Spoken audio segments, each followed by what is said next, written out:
पहाड़ियों के बीच बसे एक छोटे कस्बे में 10 साल का अमन रहता था। उसे चित्र बनाना बेहद पसंद था, लेकिन उसकी पेंसिल बहुत पुरानी और टूटी हुई थी।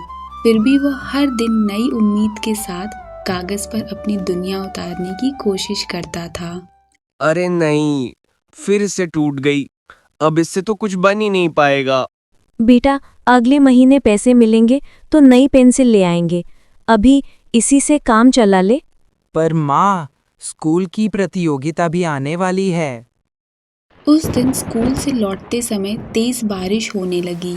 आसपास की दुकानों के शटर बंद थे, लेकिन अचानक उसे एक पुरानी धूल भरी रहस्यमयी दुकान दिखी।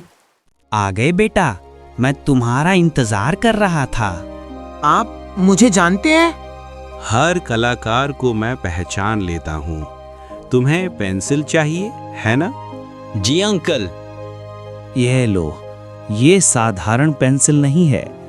इसका उपयोग सोच समझ कर करना। इसे स्वार्थ के लिए मत इस्तेमाल करना। कितने पैसे हुए अंकल? तुम्हारे जैसे सच्चे दिल वाले बच्चों से पैसे नहीं लिए जाते। घर पहुंचते ही अमन के मन में पेंसिल को लेकर जिज्ञासा और उत्साह भर गया। उसने तुरंत कागज निकाला और उस पे अपनी ड्राइंग बनाना शुरू कर दिया। उसे अंदाजा नहीं था कि अभी उसकी जिंदगी बदलने वाली है। चलो देखते हैं ये पेंसिल आखिर खास क्यों है। ये तो असली फूल बन गया। ये पेंसिल तो जादुई है। मोमोज खाने का मन है, चलो बना के देखता हूँ। वाह, पर मुझे ध्यान रखना होगा। दुकानदार ने चेतावनी दी थी। अगले दिन अमन ने जादू का उपयोग किसी की मदद करने के लिए किया। अरे दादी, क्या हुआ? बेटा, बारिश में मेरी सारी सब्जियां खराब हो गईं। आज घर में खाने को भी कुछ नहीं बचा। यहीं रुको दादी, मैं अभी कुछ करता हूँ। उसे समझ आ गया कि ये पेंसिल सिर्फ मजे के लिए नहीं, बल्कि भलाई करने के लिए है। अरे बेटा, ये सब कहाँ से लाए? कुछ लोग बस मदद करना चाहते हैं दादी। भगवान आपको खुश रखे। अमन अब रोज किसी न किसी की छोटी मदद करता, बिना किसी को बताए। मेरा खिलौना टूट गया, मुझे नया चाहिए। अरे रुको, मैं ठीक कर देता हूँ, तुम रो मत। अरे वाह भैया, ये तो बिल्कुल नया जैसा है। स्कूल में उस दिन एक बड़ी घोषणा हुई।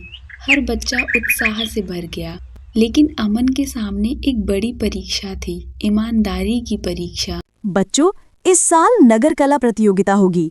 पहला पुरस्कार है 1 लाख रुपए। अमन, तू तो आराम से जीत जाएगा। अपनी जादुई बढ़िया पेंसिल से बना देना कुछ। नहीं रोहित, मैं जादुई पेंसिल इस्तेमाल नहीं करूंगा, वो गलत होगा। पर घर की हालत भी ठीक नहीं है। तू सोचना इसके बारे में। रात को अमन देर रात तक जागता रहा। एक तरफ घर की तकलीफें, दूसरी तरफ ईमानदारी। नहीं, ये पुरस्कार मेरे मेहनत से मिलना चाहिए, जादू से नहीं। गलत रास्ते की जीत कोई जीत नहीं। बड़े से हॉल में हर बच्चा अपनी पूरी कोशिश कर रहा था, लेकिन अमन का चित्र अलग था। ना साधारण, ना चकाचौंध से भरा हुआ, बल्कि दिल से बनाया हुआ। ये पहाड़, ये नदी, ये मेरी यादें, यही मेरी सच्ची कला है। ये बच्चा कौन है? चित्र साधारण है, लेकिन एहसास बहुत गहरे हैं। तो आज की प्रतियोगिता की विजेता है अमन। इनके लिए जोरदार तालियां हो जाए। घर लौटते समय वही रहस्यमय दुकान फिर दिखाई दी, लेकिन इस बार वो नई और चमकदार थी। तो बेटा, पास हो गए तुम। पास? किसमें? परख में। जादू किसी को भी मिल सकता है, पर सही इंसान वही है जो उसका सही उपयोग करे। क्या मैं ये पेंसिल रख सकता हूँ?